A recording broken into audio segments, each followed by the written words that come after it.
Hello, everyone. My name is Alan Thrall, and I want to convince you to start doing more unilateral lower body exercises. For a very long time, my standard weekly strength training program or routine featured 2 squats per week. For a couple of years, it was actually 3, and 2 deadlifts per week.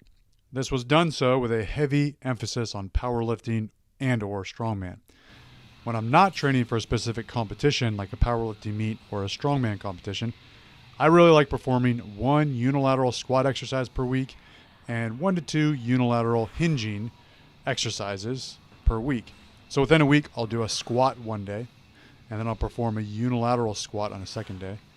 I'll also do a deadlift or a heavy hinge like a good morning on one day, and then a unilateral hip hinge on a second day. If you've purchased my lifting and running program, you've seen some of this. Now, my recent love for unilateral lower body exercises has sprouted for a few reasons. Number one, it's low-hanging fruit. Oftentimes when someone says, I want stronger legs, they use the squat as their measure of strength. They put all their energy into barbell squats. And rightfully so. The barbell back squat is the king of lower body exercises. And I don't care if people think that's a clickbaity thing to say. However, if you can't devote all of your time, energy, and recovery towards back squatting multiple times per week, I think unilateral squatting variations can help you fill in the gaps. Now, what do I mean by low-hanging fruit? If you want stronger legs and you really struggle to do stationary lunges with like 100 pounds, start there. Try to improve that. Pick that low-hanging fruit that's right in front of you. Milk that exercise for all that you can. The reason I call that exercise low-hanging fruit is because it's going to be less absolute weight than your barbell back squat, while potentially being just as potent for strengthening your legs.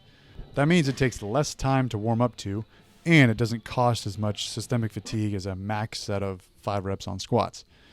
Now, there are some freaks who regularly do unilateral training, and they'll do 405 or 495 reverse lunges, so they are using really heavy weights. But you're not there. That's probably not you. We can only hope to be there one day. So instead of only working to improve your squat, try to improve your stationary lunge too. My favorite unilateral squats, unilateral lower body exercises, that would be a squat variation or that involves knee flexion, would be stationary reverse lunges, walking lunges, and split squats, sometimes from a deficit. And I will say quickly that these aren't truly single leg movements because both legs are still on the ground applying force, but it's close enough. Number 2, very stimulating, less fatiguing. I don't care how much you squat. If you haven't done lunges in months and you do just one set of lunges with even a fraction of your squat weight, you will struggle to sit down on the toilet for a couple of days.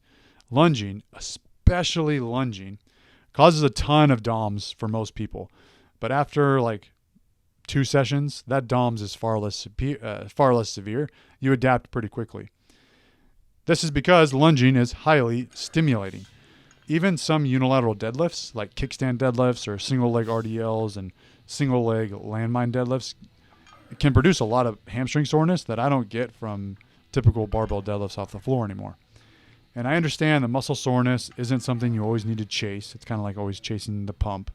Or soreness is not necessarily indicative of a good workout, but it is always nice.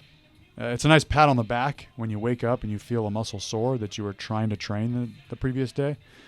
It's a good pat on the back to let you know, yeah, you were probably doing what you were trying to do.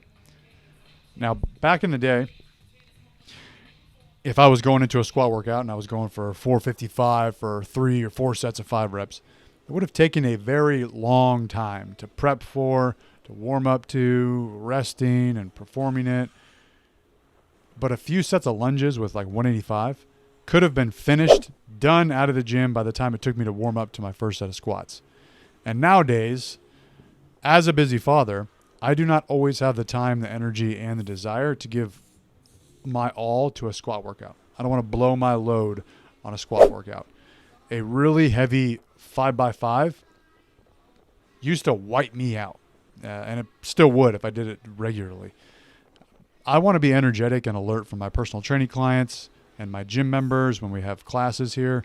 I want to be engaged in playtime with my kids. No joke. There have been times when my kids want to wrestle around on the living room floor. And I just was laying on the floor and I'm like, I could close my eyes and fall asleep right now because I was just training so hard and I was exhausted.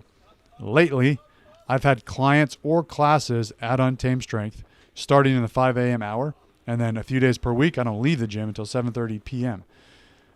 My son might have a baseball game that goes until 7:45 p.m., and then the drive home. By the time we actually get home, have dinner, do homework, get baths done, get lunches ready for school the next day.